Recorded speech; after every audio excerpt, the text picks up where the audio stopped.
Marcus Chen stared at his computer screen, the glow reflecting off his tired eyes. The coffee had gone cold hours ago, but he barely noticed. Working late at the intelligence agency had become his routine ever since Sarah disappeared 3 months ago. Everyone told him to move on, that she was just another casualty of their dangerous work. But Marcus knew better.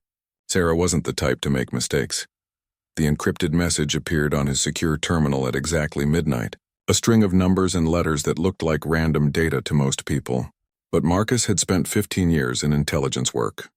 He recognized patterns that others missed. His fingers moved quickly across the keyboard, running the sequence through various decryption algorithms.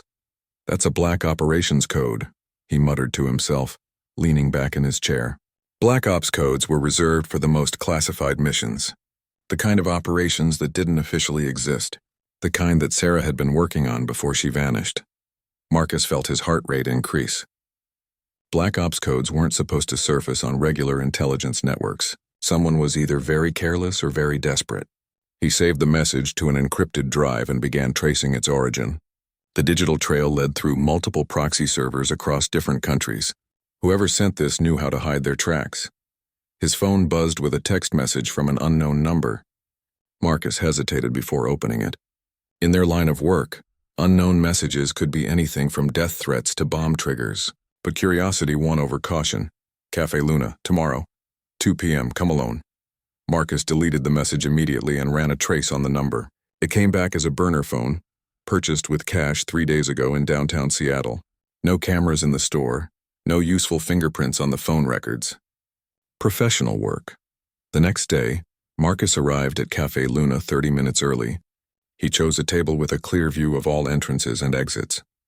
The cafe was busy with the lunch crowd, providing good cover for a meeting. Students typed on laptops, business people talked on phones, and tourists studied maps. Perfect chaos to hide a clandestine conversation. At exactly 2 p.m., a woman walked through the front door. Marcus felt his breath catch in his throat. She looked like Sarah, but different. Her hair was shorter and darker. She wore glasses and moved with a slight limp that Sarah never had.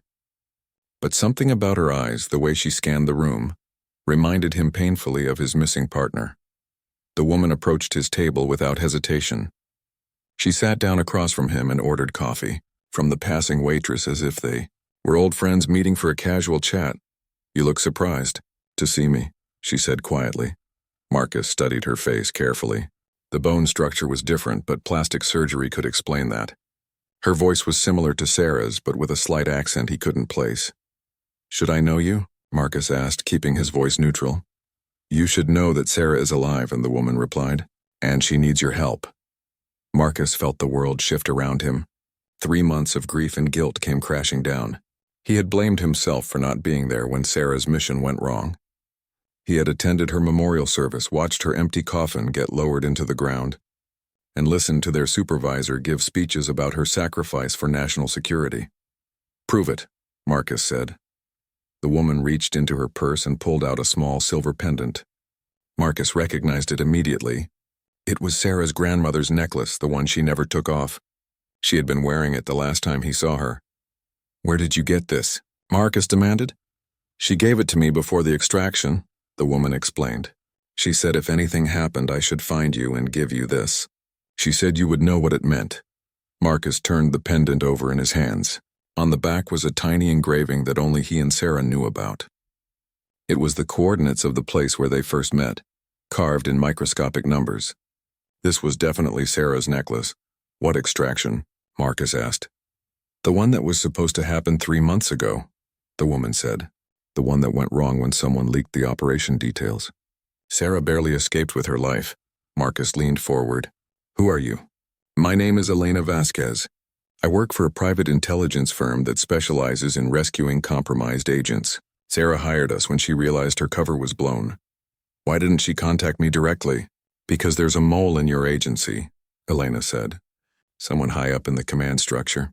Sarah discovered evidence of a double agent selling information to foreign governments. When she tried to report it through proper channels, they tried to eliminate her." Marcus felt anger building in his chest. The idea that someone in their own agency had tried to kill Sarah made his blood boil. But he also felt relief that she was alive.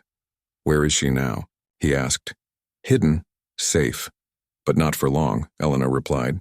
The people who want her dead have resources and patience. They're still looking for her, and now they know she's alive.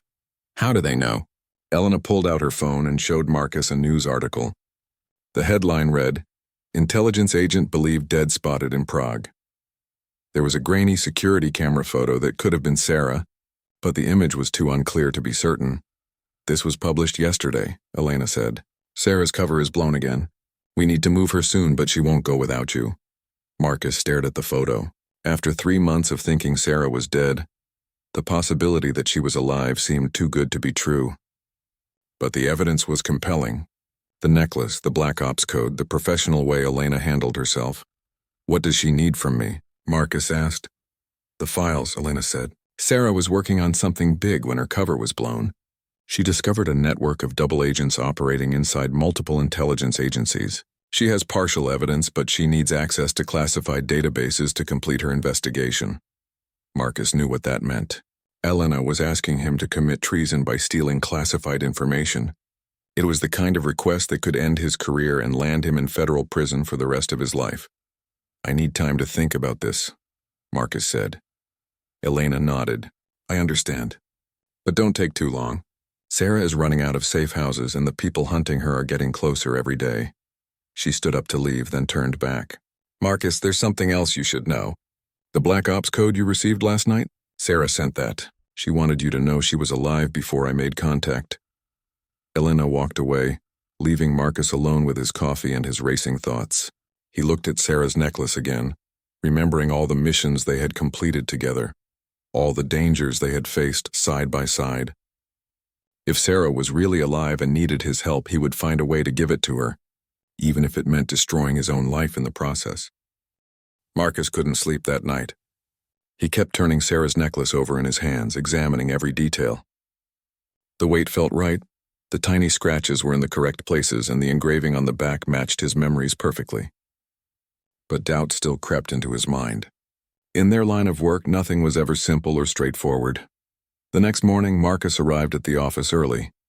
The intelligence agency building looked the same as always from the outside, but now he viewed it with suspicion. If Elena was telling the truth, someone in this building had tried to kill Sarah. Someone he worked with every day, someone he trusted with his life.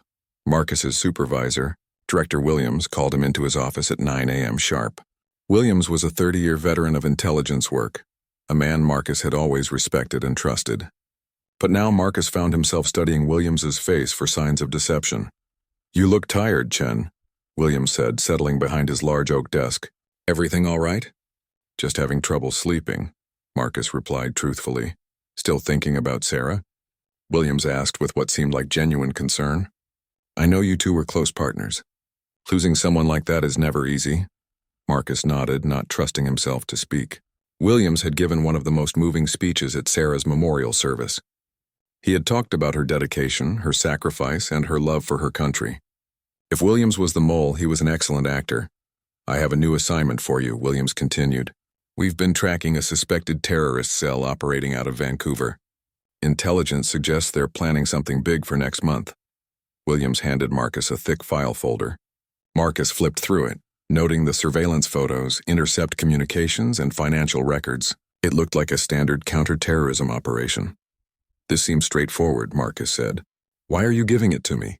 Because you need to get back in the field, Williams replied. Sitting behind a desk analyzing old cases isn't helping you move forward.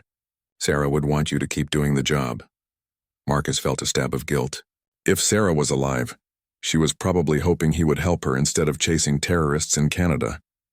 But he couldn't reveal what he knew without putting Sarah in more danger. When do I leave? Marcus asked. Tomorrow morning. You'll be working with Agent Rodriguez from the Seattle field office. She's already on the ground doing preliminary surveillance. Marcus took the file and headed back to his desk. He spent the morning reading through the terrorist case files, but his mind kept wandering to Elena's words. The people hunting Sarah were getting closer every day. How much time did they have before her location was compromised again? At lunch, Marcus walked to a nearby electronics store and bought a burner phone with cash. He found a quiet corner of a parking garage and dialed the number Elena had given him. I was wondering when you would call. Elena answered after one ring. I need proof that Sarah is really alive, Marcus said. Something more than just her necklace. What kind of proof? I want to talk to her. Video call. Elena was quiet for a moment. That's risky. Any electronic communication can be traced. Then we'll make it quick, Marcus insisted. 30 seconds. Just long enough for me to see her face and hear her voice. Give me 2 hours, Elena said. I'll set something up. Marcus spent the afternoon trying to focus on his regular work, but concentration was impossible. Every phone call made him jump. Every footstep in the hallway made him look up. The paranoia that came with knowing there might be a mole in the agency was eating away at his nerves. At 3 p.m., his burner phone buzzed with a text message containing a web address and a password. Marcus found an empty conference room and locked the door. He opened his laptop and connected to the provided link. Sarah's face appeared on the screen and Marcus felt his heart skip a beat. She looked tired and stressed, but she was definitely alive. Her hair was blonde now instead of brown, and she had lost weight, but her eyes were unmistakably Sarah's. Marcus, she said, her voice full of emotion. I'm so sorry I couldn't contact you sooner. Are you okay? Marcus asked, drinking in the sight of her face. Are you hurt? I'm fine. Scared, but fine. Sarah looked over her shoulder nervously. I can't talk long. Elena says you might help us. Of course I'll help, Marcus said without hesitation. What do you need? Access to the PRISM database, Sarah said. I need to cross-reference financial records with communication intercepts. There's a pattern that proves who the mole is, but I need official access to see it. Marcus felt his stomach drop. PRISM was one of the most classified databases in the intelligence community. Accessing it without authorization was a federal crime that carried a life sentence. Sarah, you're asking me to commit treason, Marcus said. I'm asking you to help me expose the real traitors, Sarah replied firmly. Marcus, they killed 12 people to cover their tracks. 12 innocent people died because someone in our agency sold information to the highest bidder. Who died? Marcus asked. The entire Jakarta team, Sarah said. The mission that was supposed to be a simple intelligence-gathering operation turned into a massacre. Our people walked into a trap because someone leaked their positions. Marcus remembered the Jakarta incident. It had been classified as an operational failure caused by bad intelligence. 12 agents had been killed in what appeared to be a random terrorist attack. If Sarah was right, it had been murder. The mole is someone with high-level clearance, Sarah continued. Someone who has access to mission details and personnel assignments. I was getting close to identifying them when they tried to eliminate me. How do I know you're really Sarah? Marcus asked suddenly. How do I know this isn't some elaborate trap? Sarah smiled sadly. Do you remember our first mission together in Morocco? You got food poisoning from street vendor shawarma, and I had to carry you back to the safe house. You were so embarrassed that you made me promise never to tell anyone. Marcus felt relief wash over him. Only the real Sarah would know that story. He had never told anyone else about his humiliating bout of stomach trouble during what was supposed to be a routine surveillance operation. I remember, Marcus said. I need those files, Marcus. People are still dying because of this mole. And if we don't stop them soon, they'll find me and finish what they started. The video connection suddenly cut out, leaving Marcus staring at a blank screen. His hands were shaking as he closed the laptop. Seeing Sarah alive had filled him with joy, but her request terrified him. Accessing PRISM without authorization would end his career and probably land him in federal prison. But if Sarah was right about the mole, innocent people would continue to die. Marcus's regular phone rang, startling him. It was Director Williams. Chen, I need to see you in my office immediately, Williams said. Marcus felt panic rising in his chest. Had Williams somehow detected his unauthorized communication? Had the agency been monitoring his activities? Is everything all right, sir? Marcus asked, trying to keep his voice steady. Just get up here now, Williams said and hung up. Marcus deleted his browser history and shut down his laptop. He walked to Williams' office with his heart pounding, unsure if he was walking into a trap or just another routine meeting. Williams was waiting for him with a grim expression. 2 other men in dark suits were standing by the window. Marcus recognized them as internal security investigators. Sit down, Chen, Williams said. Marcus sat, his mouth suddenly dry. This was it. They knew about his contact with Elena and Sarah. His career was over. We have a problem, Williams continued. Someone has been accessing classified databases without authorization. The intrusion was traced to a terminal in this building. Marcus tried to keep his expression neutral. Do you know who it was? Not yet, but we will. Williams studied Marcus's face carefully. I want you to know that if you're involved in any unauthorized activities, now is the time to come clean. We can protect you if you cooperate. Marcus looked into Williams's eyes, searching for any sign that the director suspected him, but Williams seemed genuinely concerned, not accusatory. I don't know anything about unauthorized database access, Marcus said. Williams nodded slowly. All right, but be careful, Chen. Someone in this building is playing a dangerous game. I don't want to see you get caught in the crossfire. As Marcus left Williams' office, he realized that the director's warning could have multiple meanings. Was Williams trying to protect him from the real mole? Or was Williams the mole himself trying to scare Marcus into revealing what he knew? Either way, Marcus was now certain of one thing. He was going to help Sarah no matter what the cost. Marcus spent the rest of the afternoon planning his approach to the PRISM database. Getting access wouldn't be easy. The system required multiple authentication steps, including biometric scans and rotating security codes. Even with his high-level clearance, every access attempt was logged and monitored. He decided to wait until the night shift took over. The building would be less crowded, and the skeleton crew of security guards would be focused on perimeter monitoring rather than internal activities. Marcus had worked late countless times before, so his presence wouldn't seem unusual. At 6 p.m., Marcus made a show of packing up his desk and saying goodbye to his colleagues. He drove home, changed into casual clothes, and grabbed dinner at a nearby restaurant. At 10 p.m., he returned to the office using his keycard and security code. The night security guard, Peterson, barely looked up from his newspaper as Marcus signed in. Working late again, Chen? Peterson asked. Yeah, trying to finish up this Vancouver case before I fly out tomorrow, Marcus replied casually. Peterson nodded and went back to his reading. Marcus took the elevator to the 7th floor, where the secure computer terminals were located. The hallway was dimly lit and eerily quiet. His footsteps echoed off the walls as he walked to his assigned workstation. Marcus logged into his terminal using his standard credentials. Then he opened a secure tunnel to the PRISM database server. The first authentication challenge appeared on his screen. A complex alphanumeric code that changed every 60 seconds. Marcus entered his personal access code and placed his thumb on the biometric scanner.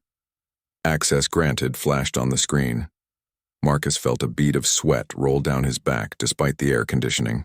He was now officially accessing one of the most classified databases in the intelligence community. Every keystroke was being recorded and would be reviewed by security analysts in the morning. He navigated to the financial records section and began searching for the patterns Sarah had mentioned. The database contained millions of transactions from banks around the world, all flagged by automated systems as potentially suspicious. Marcus filtered the results by date, focusing on the 3 months leading up to Sarah's disappearance. After an hour of searching, Marcus found something interesting. A series of wire transfers from a Swiss bank account to various locations around the world. The amounts were relatively small, never more than $50,000, but the timing was suspicious. Each transfer occurred within 24 hours of a major intelligence operation. Marcus cross-referenced the dates with mission schedules from the agency's operational database. The pattern was clear. Money had been transferred to foreign accounts immediately before operations in Jakarta, Prague, Somalia, and Mexico. All of these missions had experienced unexpected complications or security breaches. But the most damning evidence was a transfer dated 2 days before Sarah's mission in Romania. $50,000 had been wired to an account in Bucharest, the same city where Sarah's cover had been blown. Marcus felt his anger building as he realized the scope of the betrayal. Someone in the agency had been selling operational details for months, maybe years. Dozens of agents had been put at risk, and 12 had died in Jakarta because of this traitor. Marcus downloaded the financial records to an encrypted drive, knowing that removing classified data from the building was another serious crime. But Sarah needed this evidence to prove her case and identify the mole. As he prepared to log out of the PRISM system, Marcus decided to check one more thing. He accessed the user activity logs to see who else had been searching the financial database recently. The results made his blood run cold. Director Williams had accessed the same financial records just 3 hours earlier. Marcus stared at the screen in disbelief. Williams had been searching for the exact same Swiss bank account that Marcus had just discovered. Either Williams was investigating the mole, or Williams was the mole trying to cover his tracks. Marcus quickly printed the user activity logs and added them to his encrypted drive. He logged out of the Prism system and erased his browser history. As he prepared to leave, he heard footsteps in the hallway outside. Marcus turned off his computer monitor and crouched behind his desk. The footsteps grew closer, accompanied by the sound of voices. Through the glass partition, Marcus could see Director Williams walking down the hallway with two other men. One of them was Agent Rodriguez, who was supposed to be in Vancouver working on the terrorist case. The other was someone Marcus didn't recognize. The security logs show someone accessed Prism tonight, Williams was saying. I want to know who it was and what they were looking for. Could be routine research, Rodriguez suggested. Nothing about Prism access is routine, Williams replied sharply. Especially not at this hour. The group stopped outside Marcus's workstation. Marcus held his breath and pressed himself closer to the floor. Williams tried the door handle, but Marcus had locked it when he entered. Chen's workstation, Williams noted. Isn't he supposed to be on a plane to Vancouver tomorrow? Flight leaves at 8 a.m., Rodriguez confirmed. Check the security logs, Williams ordered. I want to know exactly when Chen entered the building and what systems he accessed. Marcus waited until the voices faded down the hallway before standing up. He had to get out of the building immediately. Williams was definitely suspicious, and it wouldn't take long for security to trace the Prism access back to Marcus's account. Marcus gathered his belongings and headed for the stairwell. He avoided the elevator, knowing that his keycard usage would be tracked. The stairwell was dark and quiet, but Marcus could hear voices echoing from several floors below. Williams's security team was conducting a thorough search of the building. Marcus reached the ground floor and peered through the stairwell door. The lobby was empty except for Peterson at the security desk. Marcus waited for Peterson to turn his attention back to his newspaper, then slipped out through the stairwell exit that led directly to the parking garage. His car was parked on the third level. Marcus took the stairs two at a time, his heart pounding with adrenaline. As he reached his car, he heard the garage elevator ding. Someone was coming. Marcus quickly started his engine and drove toward the exit. In his rearview mirror, he could see Williams and Rodriguez emerging from the elevator. Williams was talking rapidly on his cell phone while scanning the garage for vehicles. Marcus reached the exit gate and used his key card to raise the barrier. As he drove out onto the street, he could see Williams running toward the garage exit, but it was too late. Marcus was already disappearing into the late-night traffic. Marcus drove aimlessly for 30 minutes, making random turns and checking his mirrors for surveillance vehicles. He was fairly certain no one was following him, but paranoia was keeping him alert. When he was satisfied that he was clean, Marcus pulled into an all-night diner and ordered coffee. He called Elena's number from his burner phone. "We have a problem," Marcus said when Elena answered. "What happened?" "I got the financial records Sarah wanted, but Williams knows someone accessed the database. He's searching the building and reviewing security logs. It won't take long for him to figure out it was me." Elena was quiet for a moment. "How much time do we have?" "Maybe a few hours," Marcus said. "By morning, they'll have enough evidence to arrest me for treason." "Then we need to move fast," Elena said. "There's a private airfield 30 miles north of the city." "Can you meet us there in 2 hours?" "Us?" Marcus asked. "Sarah's with me. We're driving up from Portland. She reviewed the financial records you sent earlier, and she thinks she knows who the mole is." Marcus felt a mixture of relief and terror. Relief that he would finally see Sarah in person, and terror at the thought of fleeing the country as a fugitive from justice. "What's the plan?" Marcus asked. "We have identities prepared for all three of us," Elena explained. "New passports, background documentation, everything we need to disappear. But first, Sarah wants to confront the mole and get a confession." "That's suicide," Marcus protested. "If Williams is the traitor, walking into his office would be like signing our death warrants." "Sarah doesn't think Williams is the mole," Elena said. "She thinks someone is setting him up to take the fall. The real traitor is still out there, and they're getting ready to eliminate Williams just like they tried to eliminate Sarah." Marcus felt confused. If Williams wasn't the mole, then who was? And why had Williams been accessing the same financial records? "Who does Sarah think it is?" Marcus asked. "Agent Rodriguez," Elena said. "The woman who was supposed to be in Vancouver but was actually in the building with Williams tonight." Sarah thinks Rodriguez has been feeding information to foreign intelligence services for over 2 years. Marcus thought back to his brief interactions with Rodriguez. She was a competent agent with an excellent service record. But Marcus realized he didn't actually know her very well. She had transferred to the Seattle office just 6 months before Sarah's mission went wrong. "How do we prove it?" Marcus asked. "Sarah has a plan," Elena said, "but it's going to require you to trust her completely. Are you ready to do that?" Marcus looked at his reflection in the diner window. A few hours ago, he had been a respected intelligence agent with a promising career. Now he was a fugitive carrying stolen classified documents and preparing to flee the country. But if it meant protecting Sarah and exposing the real traitor, he was willing to risk everything. "Tell me what she needs me to do," Marcus said. The private airfield was a small operation that catered to wealthy business travelers and charter flights. Marcus arrived at exactly 2 a.m. to find Elena waiting beside a black SUV. She looked nervous, constantly checking her watch and scanning the empty runway. "Where's Sarah?" Marcus asked as he approached. "She'll be here soon," Elena replied. She wanted to make one final check of our escape route before we move forward with the plan. Marcus noticed that Elena was carrying a large duffel bag and a laptop case. "What's in there?" "Everything we need to disappear," Elena said. "New identities, cash, and communication equipment. If this goes wrong, we'll need to leave the country immediately." A small private jet was parked about 50 yards away. The pilot was conducting a pre-flight inspection, preparing for what Marcus assumed would be their escape flight. The reality of the situation was starting to sink in. In a few hours, he might be permanently leaving his country and his life behind. "Elena, I need to ask you something," Marcus said. "How do I know you're really who you say you are?"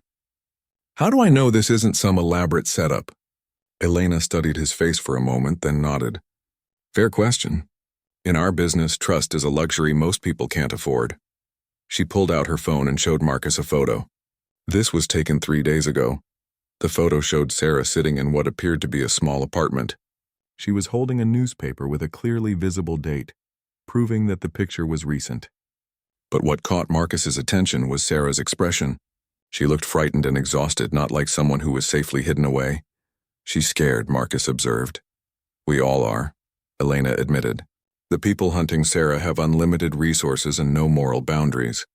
They've already killed 12 agents to protect their operation. 3 more deaths won't even make them pause." A car engine broke the silence of the night. Marcus and Elena turned to see headlights approaching across the airfield. As the vehicle got closer, Marcus could see it was a small sedan with 2 people inside. "That should be Sarah," Elena said, but her hand moved instinctively toward the weapon concealed under her jacket. The sedan stopped about 20 feet away. The driver's door opened and Sarah stepped out. Marcus felt his heart leap at the sight of her. Even in the dim light, he could see that she was alive and relatively healthy. The passenger door opened and a man emerged whom Marcus didn't recognize. "Who's that?" Marcus asked Elena. "Back up," Elena replied cryptically. Sarah walked toward them with quick, purposeful steps. When she reached Marcus, she threw her arms around him in a fierce embrace. "I'm so sorry," she whispered in his ear. "I'm sorry for putting you through this. I'm sorry for making you think I was dead." Marcus held her tightly, savoring the reality of her presence. "It doesn't matter," he said. "You're alive. That's all that counts."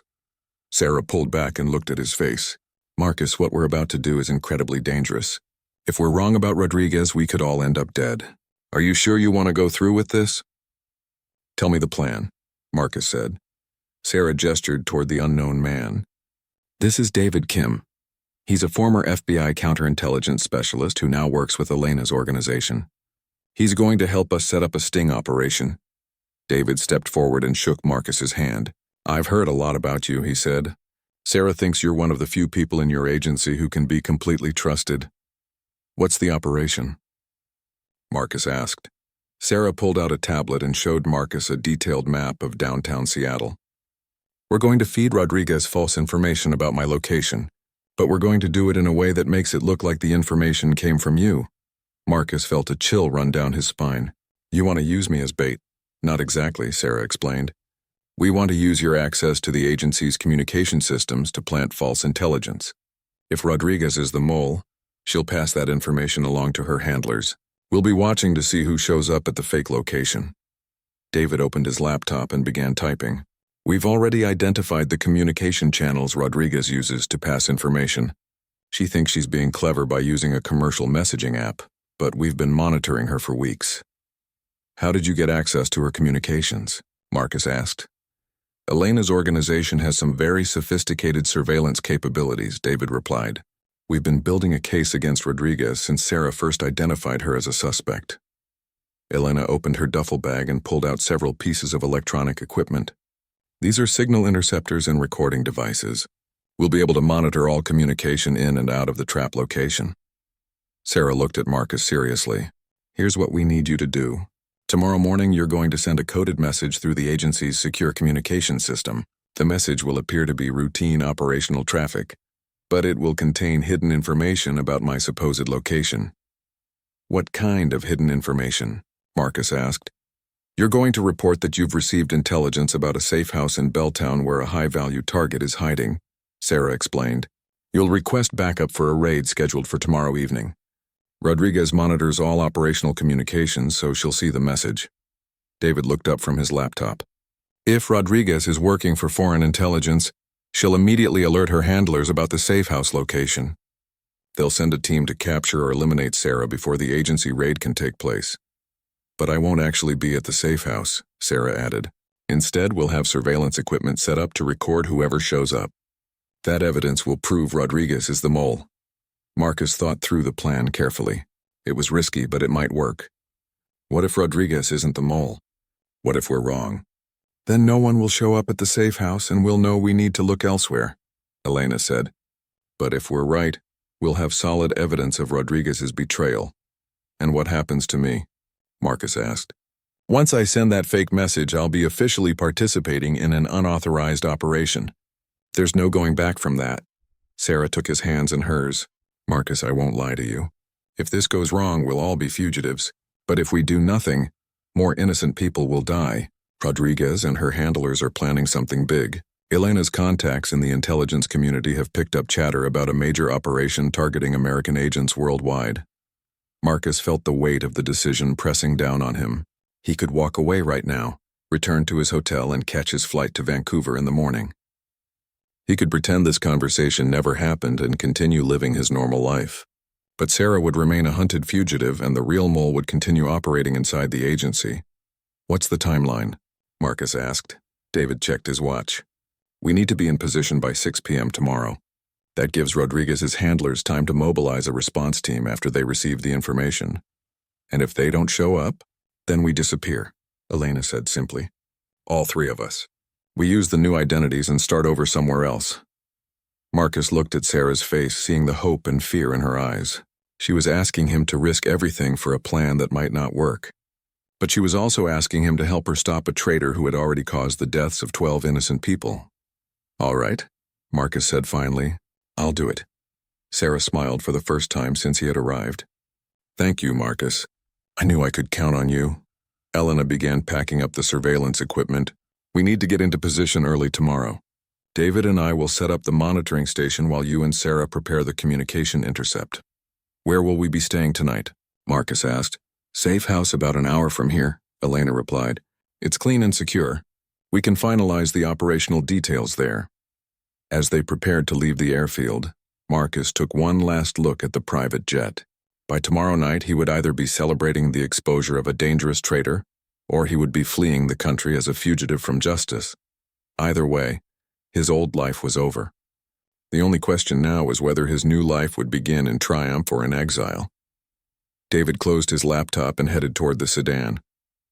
Let's go. We have a lot of work to do before tomorrow evening. Marcus followed Sarah toward the SUV, his mind racing with thoughts of what lay ahead. In less than 18 hours, they would know if their gamble had paid off. The fate of not just their own lives, but potentially dozens of other intelligence agents around the world.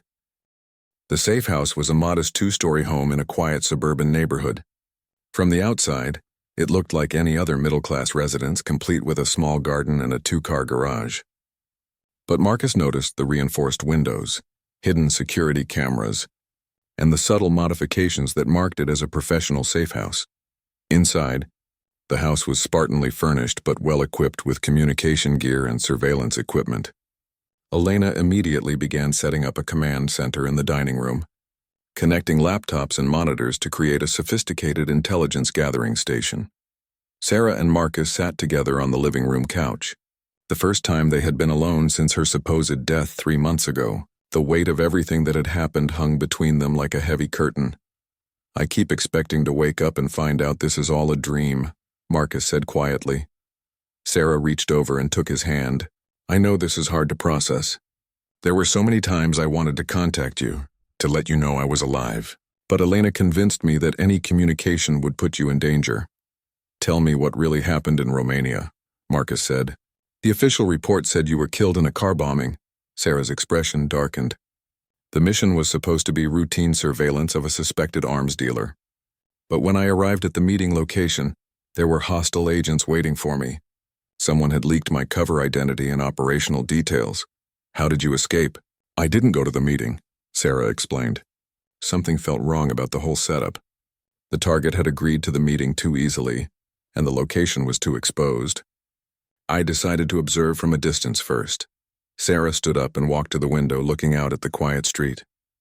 "I watched 6 armed men surround the cafe where I was supposed to meet my contact. They waited for almost an hour before realizing I wasn't coming." "What about the car bombing?" "That was Elena's idea," Sarah said. "Her organization planted evidence that I had been killed in an explosion on the outskirts of Bucharest. They even provided body parts from a morgue to make it look convincing." Marcus felt sick thinking about the memorial service, the grief he had experienced, the guilt he had carried for months. "I wish you had found another way." "So do I," Sarah said softly. "But it was the only way to make my hunters think they had succeeded. It bought us time to investigate and gather evidence." David emerged from the kitchen carrying a pot of coffee and 3 mugs. "We should go over tomorrow's operation step by step," he said. "Everyone needs to know exactly what their role is." Elena joined them from the dining room, bringing a tablet loaded with maps and photographs.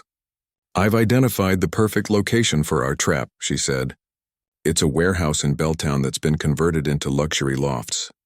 The building has good sightlines for surveillance and multiple escape routes if things go wrong." Sarah took the tablet and studied the building plans. "How many units are occupied?" "About half," Elena replied. "But the unit we're using is empty and scheduled for renovation. The owner is one of David's contacts in the private security business." David spread several photographs across the coffee table. "These are surveillance photos of Rodriguez from the past 2 weeks. We've been tracking her movements and communication patterns." Marcus picked up one of the photos. It showed Rodriguez entering a small cafe downtown, apparently for a routine coffee meeting. But David pointed to a second photo taken from inside the cafe. "She's meeting with this man," David said, indicating a well-dressed individual in an expensive suit. "We've identified him as Viktor Petrov, a known intelligence operative working for the Russian SVR." "She's been selling secrets to the Russians?" Marcus asked. "For at least 2 years," Elena confirmed. "We've traced financial transactions from Russian intelligence accounts to a Swiss bank that Rodriguez has been using. The amounts match perfectly with the timeline of compromised operations." Sarah leaned forward, studying the photos. The Jakarta team was specifically targeting Russian arms deals in Southeast Asia.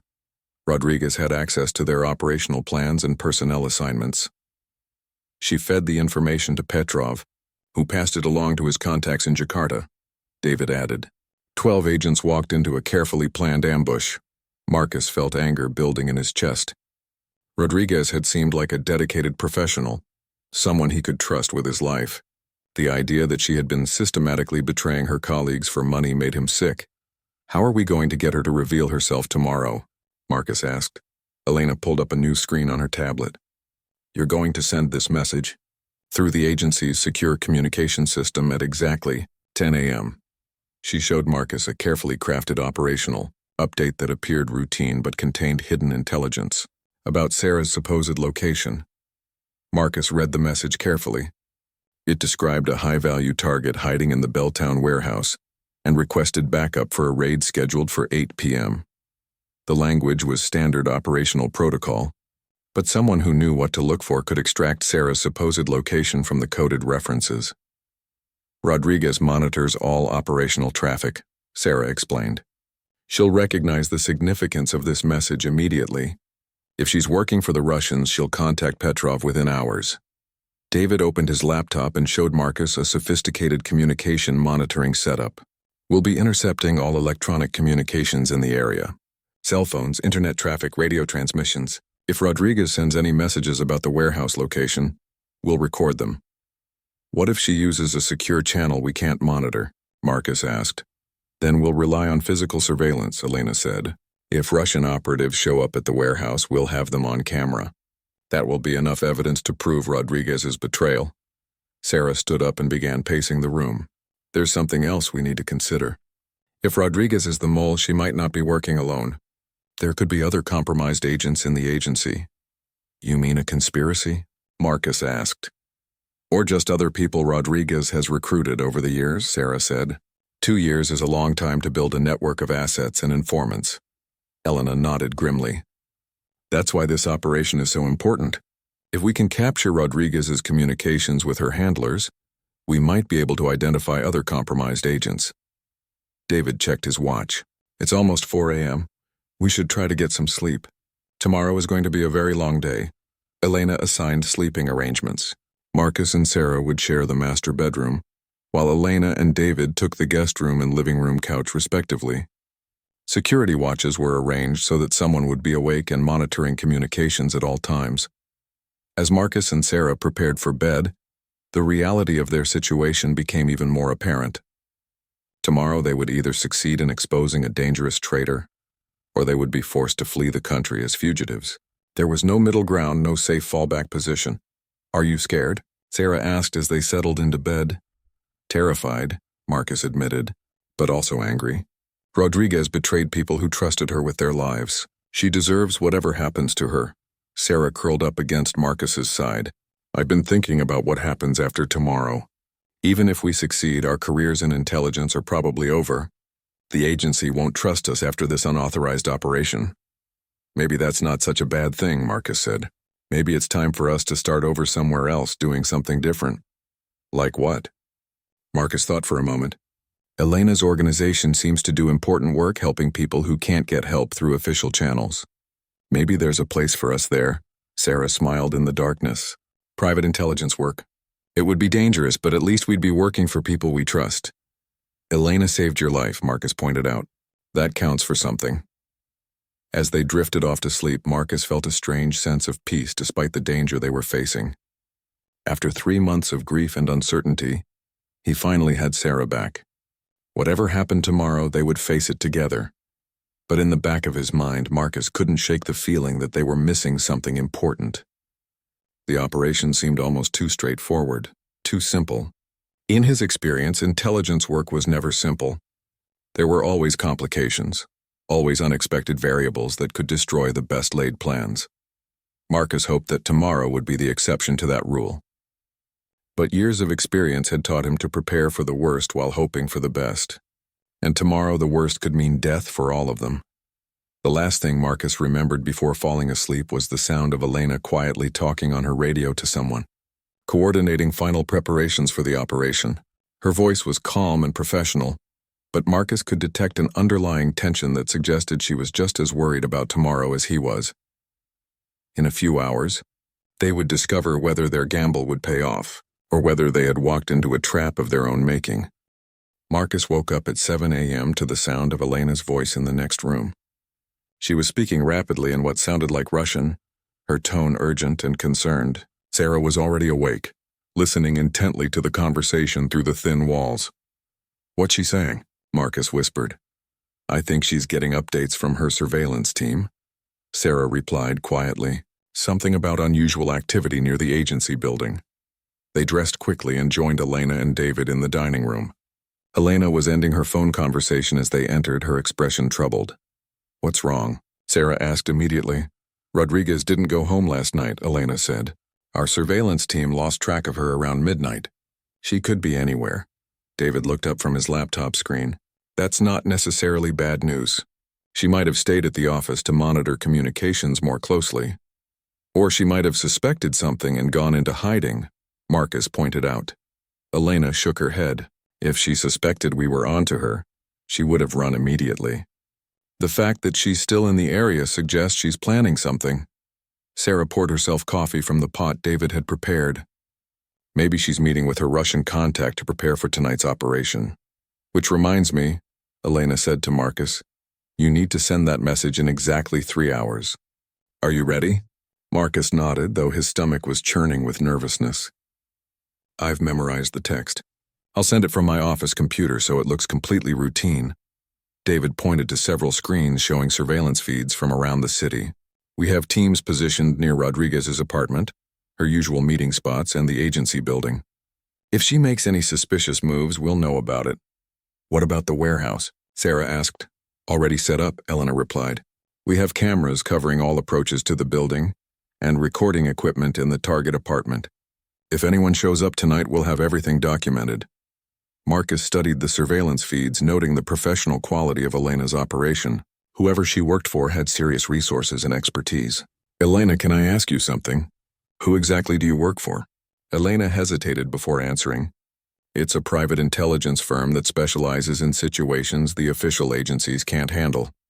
Corporate espionage, missing persons, witness protection. We take cases that fall through the cracks of the legal system. Like Sarah's case? Sarah's case is different, Elena admitted. Normally, we don't get involved in government intelligence operations. But when Sarah contacted us, she had information about a threat that could affect dozens of agents worldwide. David looked up from his monitoring station. Rodriguez isn't just selling individual operational details. She's been mapping the entire structure of American intelligence networks overseas. Names, locations, communication protocols, everything. You mean she's building a target list, Marcus realized? Exactly, Sarah said grimly. The Russians are planning a coordinated strike against American intelligence assets around the world. They want to eliminate our entire overseas capability in a single operation. Marcus felt his blood run cold. How many people are we talking about? Potentially hundreds, Elena said. Agents, analysts, local assets, anyone connected to American intelligence operations abroad. When is this supposed to happen? David checked his notes. Based on the communication intercepts we've gathered, sometime in the next 2 weeks. That's why we need to stop Rodriguez tonight. She's the key to the entire operation. Marcus sat down heavily in one of the dining room chairs. The scope of the threat was far beyond anything he had imagined. This wasn't just about exposing a single traitor. It was about preventing a massacre. Why didn't you take this information to Director Williams or someone else in the agency leadership? Marcus asked. Because we don't know how far the corruption goes, Sarah replied. Rodriguez has been operating for 2 years without detection. Someone that high up the chain had to be protecting her. Elena's phone buzzed with a text message. She read it quickly, then looked at the others with concern. Rodriguez just arrived at the agency building. She's early for her shift. Is that unusual? Marcus asked. She normally doesn't come in until noon, David replied, checking Rodriguez's personnel file on his laptop. Something has changed. Sarah stood up and began pacing the room. Maybe she knows about Marcus's database access last night. Maybe she's trying to figure out what he discovered. Or maybe she's planning to accelerate her timeline, Elena suggested. If she thinks her cover is blown, she might try to complete the intelligence transfer today instead of waiting. Marcus felt panic rising in his chest. Should I still send the message about the warehouse? Yes, Elena said firmly. If anything, this makes it more important. We need to draw Rodriguez out into the open where we can catch her in the act. David's laptop chimed with an incoming message. He read it quickly, then looked at the others with surprise. I just received a communication from one of our assets inside the Russian consulate. They're reporting unusual activity. Several intelligence operatives who normally work overseas have returned to Seattle in the past 48 hours. They're positioning for the operation, Sarah realized. Rodriguez must have told them to prepare for immediate action. Elena began gathering surveillance equipment from around the room. We need to move up our timeline. Marcus, I want you to send that message now, not at 10 a.m. But won't that seem suspicious? Not if you frame it as an urgent operational update, Elena explained.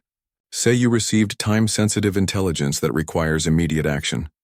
Marcus nodded and pulled out his secure phone. What about the raid time? Should I move that up too? Keep it at 8 p.m., Sarah said. That gives us time to get into position and set up our surveillance. But it's early enough that Rodriguez won't have time to plan a complex counter-operation. David stood up and began disconnecting his monitoring equipment. I'm going to move to the warehouse and set up the recording devices. Elena, You and Sarah should take positions where you can observe anyone approaching the building. What about me? Marcus asked. You need to go to the office and act normal, Elena said. Send the message, then continue with your regular duties. If Rodriguez suspects anything, your behavior has to be completely routine. Marcus felt a knot forming in his stomach. What if Rodriguez confronts me directly? What if she asks about the PRISM database access? Deny everything, Sarah said. Tell her you were working on the Vancouver case and needed to cross-reference some financial data. Act confused about why anyone would be suspicious. Elena handed Marcus a small device that looked like a pen. This is a recording device. If Rodriguez tries to interrogate you, activate it by clicking the top. We'll be monitoring your conversations remotely. Marcus pocketed the device and checked his watch. It was 8:30 a.m. He needed to be at the office by 9 to maintain his normal schedule. One more thing, Elena said seriously. If this operation goes wrong, if Rodriguez realizes she's being set up, she'll probably try to eliminate all witnesses. That includes you, Marcus. You mean she'll try to kill me? Rodriguez has already participated in the deaths of 12 agents, Sarah pointed out. She won't hesitate to add one more to protect herself. David handed Marcus a small pistol in a concealed holster. Do you know how to use this? I'm qualified with agency weapons, Marcus replied, though his hands were shaking as he strapped on the holster. Elena walked him to the door. Remember, act normal no matter what happens. Send the message, do your regular work, and wait for our signal. We'll be watching Rodriguez's communications and movements throughout the day. As Marcus prepared to leave, Sarah grabbed his arm. Be careful, she said quietly. I can't lose you again. You won't, Marcus promised, though he wasn't sure he believed it himself. Marcus drove toward the agency building with his heart pounding. In a few hours, he would either be celebrating the exposure of a dangerous traitor, or he would be fighting for his life against someone he had trusted as a colleague. The morning traffic was heavy, giving Marcus time to rehearse what he would say if confronted about the database access. He had to appear confident and innocent while carrying out a deception that could save hundreds of lives. As he pulled into the agency parking garage, Marcus saw Rodriguez's car already in its assigned space. She was definitely starting her day early, which made him even more nervous about what lay ahead. Marcus took a deep breath and walked toward the elevator, knowing that the next few hours would determine not just his own fate, but the fate of intelligence agents around the world. Marcus arrived at his desk to find Director Williams waiting for him with a grim expression. Rodriguez stood beside Williams holding a thick file folder and watching Marcus with suspicious eyes. Chen, we need to talk, Williams said without preamble. My office, now. Marcus felt his throat go dry, but he forced himself to appear calm. Of course, sir. Is this about the Vancouver case? Among other things, Williams replied cryptically. As they walked toward Williams's office, Marcus caught Rodriguez watching him carefully. Her usual friendly demeanor was gone, replaced by the cold, calculating expression of someone evaluating a threat. Williams closed the office door and gestured for Marcus to sit. Rodriguez remained standing, positioning herself between Marcus and the door. A subtle but unmistakable blocking position.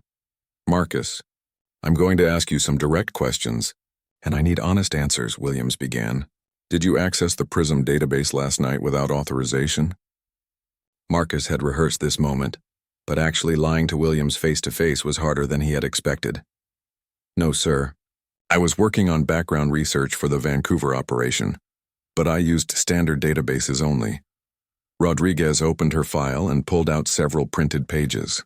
These are the PRISM access logs from last night.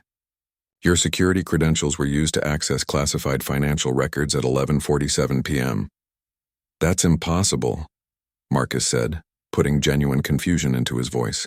I was at my hotel by 10 p.m. I can show you the keycard records. Williams leaned forward. Marcus, someone used your credentials to access highly sensitive information. If it wasn't you, then we have a serious security breach. Could someone have cloned my access codes? Marcus suggested. I know there have been problems with credential theft in other agencies. Rodriguez studied Marcus's face intently. The access included biometric authentication, fingerprint and retinal scans. Very difficult to fake, but not impossible, Marcus countered. If someone had access to my biometric data from previous scans, Williams held up his hand. Let's approach this differently. Marcus, what exactly were you researching for the Vancouver case?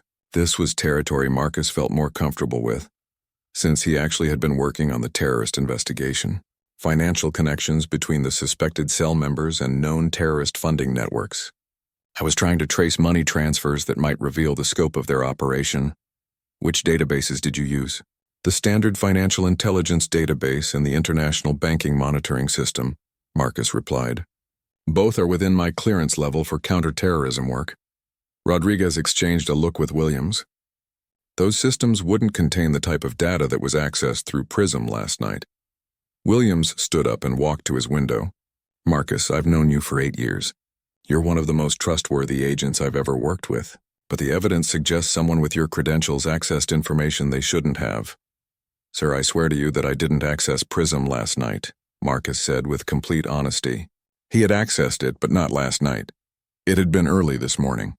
Rodriguez pulled out another document. There's also the matter of your departure from the building. Security cameras show you leaving through the parking garage at 11:23 p.m., which is after the PRISM access began. Marcus felt a chill run down his spine. They had him on camera leaving the building after the database access. His alibi was falling apart. I went back to get some files I forgot, Marcus said, improvising desperately. I was only in the building for a few minutes. Long enough to access PRISM and download classified information, Rodriguez pointed out. Williams returned to his desk and sat down heavily. Marcus, I don't want to believe you're involved in unauthorized activities, but the evidence is compelling. I'm going to have to suspend you pending a full investigation. Sir, please, Marcus began, but Williams held up his hand. Give me your credentials, weapon, and any classified materials, Williams ordered. Security will escort you from the building. Marcus felt panic rising in his chest. If he was removed from the building now, he wouldn't be able to send the message about the warehouse. The entire operation would collapse and Rodriguez would continue her treasonous activities unchecked. Director Williams, before you do this, there's something I need to tell you, Marcus said, making a desperate decision. I think Agent Rodriguez is working for foreign intelligence. The room went completely silent. Rodriguez's face remained expressionless, but Marcus noticed her hand move slightly closer to her weapon. That's a very serious accusation, Williams said quietly. What evidence do you have? The financial records I accessed last night, Marcus said, abandoning his denials. I found evidence of payments from Russian intelligence accounts to a Swiss bank. The timing matches compromised operations over the past 2 years. Rodriguez stepped forward. Director Williams, Agent Chen is obviously trying to deflect suspicion from his own illegal activities. This is exactly the kind of desperate accusation a caught spy would make. The Jakarta team, Marcus continued urgently. 12 agents died because someone leaked their operational details. The leak came from inside this building. Williams looked back and forth between Marcus and Rodriguez. Do you have proof of these allegations? Marcus reached slowly into his jacket pocket, remembering the encrypted drive he had prepared. But Rodriguez was faster. Her weapon appeared in her hand with professional speed, aimed directly at Marcus's chest.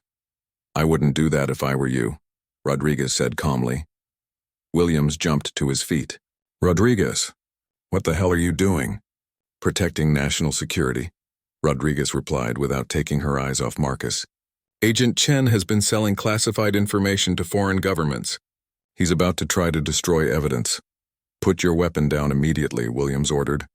I'm sorry, sir, but I can't do that, Rodriguez said. Chen is armed and dangerous. He's already killed 2 agents who discovered his activities. Marcus realized that Rodriguez was setting him up as the fall guy for her own crimes. She was going to kill him and claim it was self-defense against a rogue agent. Director Williams, she's lying, Marcus said carefully, not wanting to make any sudden movements with Rodriguez's gun pointed at him. Check her personal finances. Check her communication records. The evidence is there. Shut up, Rodriguez snapped. Sir, we need to call security and have Chen arrested immediately. Williams reached for his phone, but Marcus spoke quickly. Sir, ask her about Viktor Petrov. Ask her about the meetings at the downtown cafe. Rodriguez's expression flickered for just a moment, enough to confirm that Marcus had hit his target. Williams noticed the reaction too. Rodriguez, I think you should lower your weapon, Williams said slowly. We can sort this out through proper procedures. I'm afraid it's too late for that, Rodriguez said. She shifted her aim slightly, preparing to fire. Marcus threw himself sideways behind Williams's desk. just as Rodriguez pulled the trigger. The bullet shattered the window behind where Marcus had been sitting. Williams dove for cover behind his filing cabinet, shouting into his radio for security backup. Rodriguez fired 2 more shots at Marcus's position, then turned toward the door. She was planning to escape while security was responding to reports of shots fired. Marcus rolled to his feet and drew his own weapon. "Stop, federal agent!" Rodriguez spun around and fired again, the bullet splintering the wood of Williams's desk inches from Marcus's head. Marcus returned fire, aiming for Rodriguez's shoulder to disable rather than kill her. But Rodriguez was already moving, using Williams' bookshelf for cover. "Security, this is Director Williams." Williams shouted into his radio. "Shots fired in my office. Seal the building immediately."